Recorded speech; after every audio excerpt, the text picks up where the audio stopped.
Hello दोस्तों, नमस्कार। आज हम प्रताप रुद्रियम का पहला प्रकरण नायक प्रकरण पढ़ने वाले हैं। इस प्रताप रुद्रियम में 9 प्रकरण हैं और इसके राइटर हैं विद्यानाथ। तो इससे पहले हम 8 श्लोक पढ़ चुके हैं, उसके आगे पढ़ने वाले हैं। तो 8वां श्लोक कुछ इस प्रकार है। यद्वेदात् प्रभु संमिताद् अधिगतं शब्द प्रधानाच्चिरं यच्चार्थप्रवणात् पुराणवचनादिष्टं सुहृतसंमितात् कान्तासंमितया यया सरसतामापाद्यकाव्यश्रेया कर्तव्ये कुतुकी बुधो विरचितस्तस्यै स्पृहां कुर्महे। ये 8वां श्लोक हम पढ़ चुके हैं। तो हम आगे बढ़ते हैं 8वें श्लोक के आगे। ततः काव्यं दृष्टफलं जनकतया बहुपयुक्तम, अर्थात जो काव्य है बहुत उपयुक्त है, बहुत यूजफुल है। कैसे?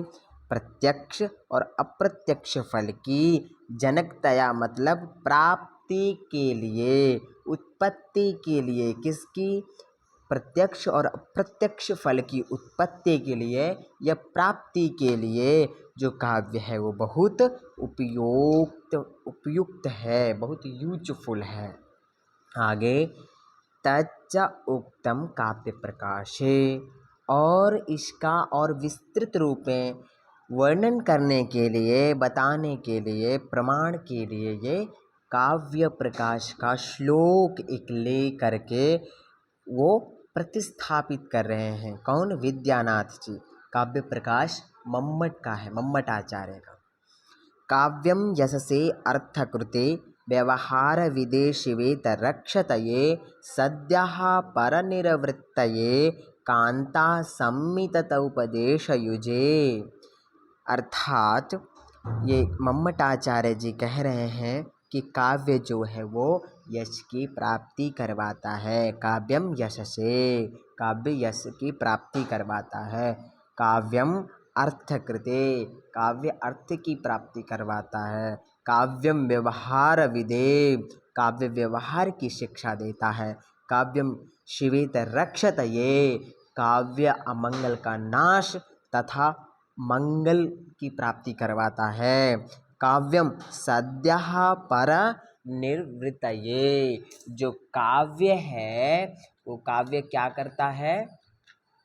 जो काव्य है वो काव्य हमारे माने कि पढ़ते ही पढ़ते शीघ्र ही आनंद का जनक होता है। क्यों? क्योंकि काव्य पढ़ते पढ़ते बहुत आनंद आता है। काव्य को पढ़ते पढ़ते काव्य होता ही ऐसा है, उसमें यदि मग्न हो जाओ, डूब करके पढ़ो ना, तो बहुत, बोलते हैं ना, गद्यम कवीनाम निक्षा वदन्ते, अर्थात जो काव्य होते हैं या गद्य रूप में होते हैं वो क्या करते हैं? गद्यम कवीनाम निक्षा वदन्ति, अर्थात वो अपने पास से कवियों को दूर नहीं जाने देता। खाने पीने की कोई चेष्टा नहीं कर पाते पढ़ने के अलावा, तो वो डूब जाते हैं, आनंद लेते रहते हैं उसमें डूब करके, क्योंकि ये काव्य होते ही ऐसे हैं।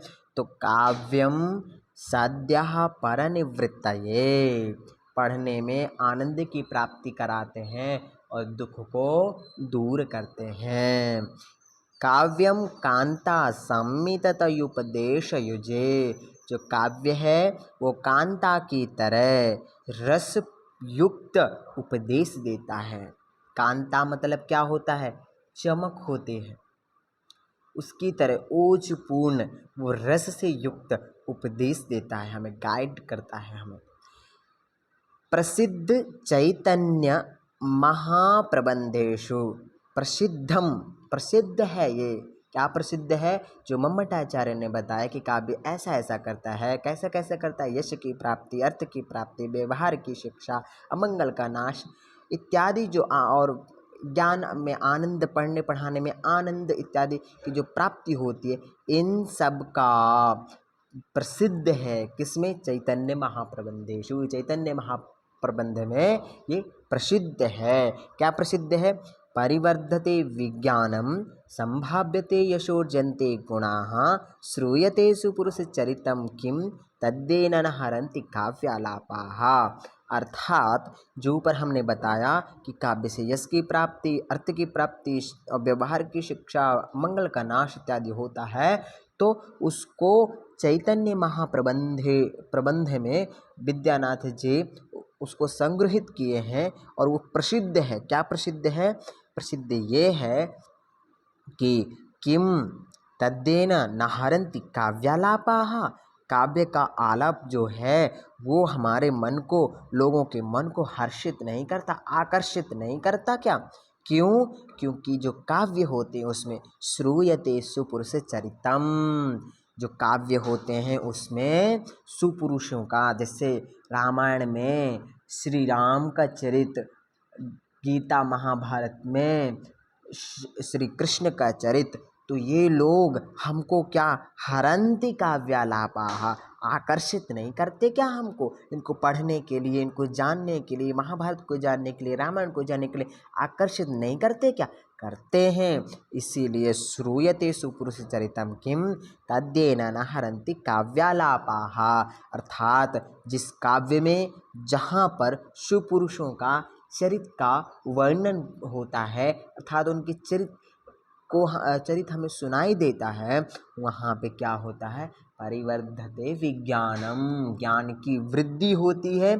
संभाव्यते यशः, और यश बढ़ने की संभावना होती है। अर्जन्ते गुणाः, और गुणों का संग्रहण होता है। कब होता है? कहाँ होता है? श्रूयते सुपुरुष चरितम, और कुत्र श्रूयते? काव्ये श्रूयते। यदि काव्ये श्रूयते चेत तत्र आकर्षितं भवन्ति ये तेषां कृते ज्ञानं वर्धते, यशः वर्धते, गुणाः अर्जन्ते।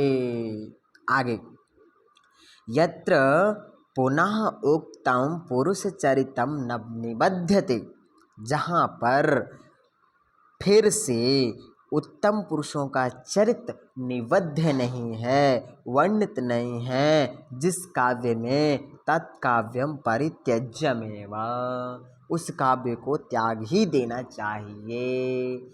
आगे तन्मूला, आगे क्या है? तन्मूला श्रूयते चेयम स्मृतिः, तन्मूला चेयम स्मृतिः, काव्यालापश्च वर्जेत इति, काव्य के आलाप को त्याग देना चाहिए, वर्जित है, वर्ज्य है। क्यों? क्योंकि न केवलम काव्यस्य अयम पंथाः, काव्य का केवल यही पथ नहीं है, मार्ग नहीं है, किंतु परंतु शास्त्रजातस्या अपि सदाश्रयत्वेन महान लोकादरः, जो शास्त्र जाति है, सभी शास्त्र हैं बहुत सारे, उन सभी शास्त्रों में, शास्त्रों का ही सदा आश्रयत्वेन महान लोकादरः, उन शास्त्रों की वजह से, उन शास्त्रों का आश्रय से हम इस लोक का, इस संसार का महान आदर है। किसकी वजह से? शास्त्रों की वजह से। तथा वैशेषिका देरीश्वर प्रतिष्ठापकतया जगत पूज्यता, अर्थात हमने पहले पढ़ा ना कि जो कोई भी काव्य सुपुरुष से यदि निबद्ध नहीं है तो उस काव्य को त्याग देना चाहिए। तो जैसे आप लोगों ने सुना होगा वैशेषिका, ये जो वैशेषिक है वो क्यों प्रसिद्ध है? क्योंकि उसमें ईश्वर की स्तुति को प्रतिस्थापित किया गया है, यह प्रतिस्थापित है, उस जगत पूज्यता, और उसको जगत पूजा करती है। इसलिए ये उसमें ईश्वर के बारे में भक्तिमय वातावरण बनाया हुआ है। किसमें? वैशेषिक में ईश्वर के बारे में उसमें वर्णित है, इसलिए क्या होता है? जगत उसकी पूजा करती है और वो प्रसिद्ध है लोक में। तथा महाभारतादीनामपि महापुरुषवर्णनपरत्यैव विश्वविषायित्वम्। और जो महाभारत है ये तो पूरे विश्व में विख्यात है, बहुत लोग जानते हैं। इंडिया में तो है ही, पूरे विश्व में विख्यात है। वो क्यों है?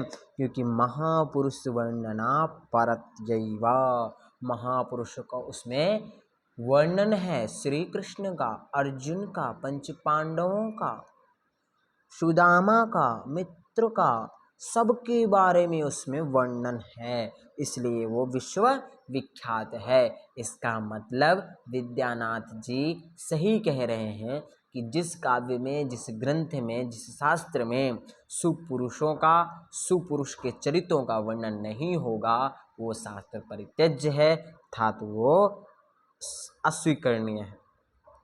आगे, किम बहुना, किम बहुना, और भी क्या, बहुत, वेदांता अपि ब्रह्म, उन्होंने क्या कहा है? किम बहुना, इससे भी ज़्यादा मैं क्या बोलूं? किम बहुना, इतना मैंने जो बोल दिया, इससे भी ज़्यादा क्या बोलूं? और भी सुनो, वेदांता अपि ब्रह्म प्रतिपादकतया परम उत्कृष्यन्ते, जो वेदांत है वो भी ब्रह्म प्रतिपादकतया, ब्रह्म बोलते ना, ब्रह्म सत्य जगत मिथ्या, ब्रह्म को ज़्यादा मानते हैं वो लोग। वेदांत में बहुत माना गया है ब्रह्म को, ब्रह्म ही सत्य है, जगत मिथ्या है। तो वो ब्रह्म की क्या किया है उन्होंने?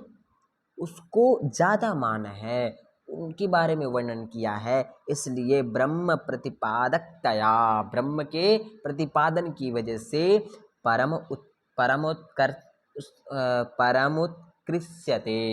उत्कृष्यते, अर्थात बहुत उसकी लोग प्रसिद्धि है, बहुत लोग जानते हैं उसको। अथा तो धर्म जिज्ञासा इत्युक्ते क्रममाणेन सूत्रकृता महर्षिणापि पुरुषामिश्रितस्य गुणश्रेष्ठस्य धर्मस्य जिज्ञासाद्वारेण महापुरुषगुणवर्णनमेव शास्त्रस्य प्राण इति उररीकृतम्। अर्थात धर्म जिज्ञासा, धर्म की जिज्ञासा से, इति उपक्रममाणेन सूत्रकृता महर्षिणापि पुरुषमिश्रितस्य गुणश्रेष्ठस्य धर्मस्य जिज्ञासाद्वारेण महापुरुषगुणवर्णनमेव शास्त्रस्य प्राण इति उर्णितम्। यदि आपको धर्म की जिज्ञासा है तो उसके लिए हमको क्या करना पड़ेगा? सूत्रकृता महर्षिणापि पुरुषाभि तस्य गुणश्रेष्ठस्य धर्मस्य जिज्ञासाद्वारेण महापुरुष गुणवर्णनमेव शास्त्रस्य प्राण इत्युर्णितम्।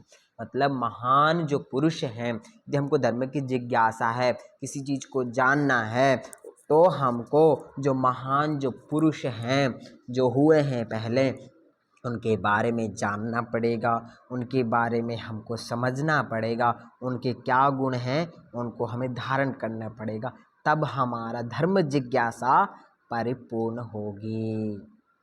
जो धर्म जिज्ञासा है वो हमारी शांत होगी, प्राप्ति हो जाएगी ज्ञान की तो शांत हो जाएगी जिज्ञासा। तो वो भी हमारा कैसे होगा? महापुरुष गुणवर्णनमेव शास्त्रस्य प्राण इति उररीकृतम्। उससे उऋण होंगे कब?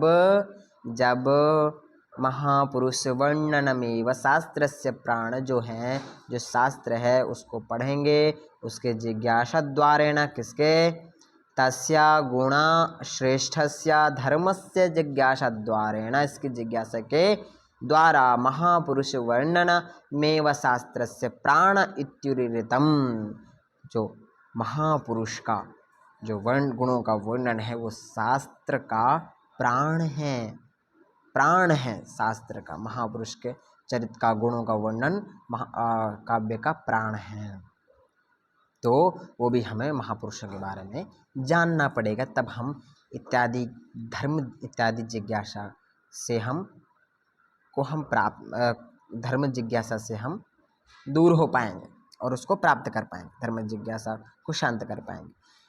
ततन्याय निरूपण परस्यापि प्रबन्धराशेर्महापुरुष गुणवर्णनं हेम्नः परमामोदः अतश्च तत अन्य निरूपण परस्यापि प्रबन्धराशेर्महापुरुष गुणवर्णनं हेम्नः परममोदः अतश्च। जो प्रबन्धराशेर्महापुरुष गुणवर्णनम, प्रबंध महापुरुष के गुणों का प्रबंध करना, वर्णन करना परम प्रमोद है, बहुत हर्ष की बात है।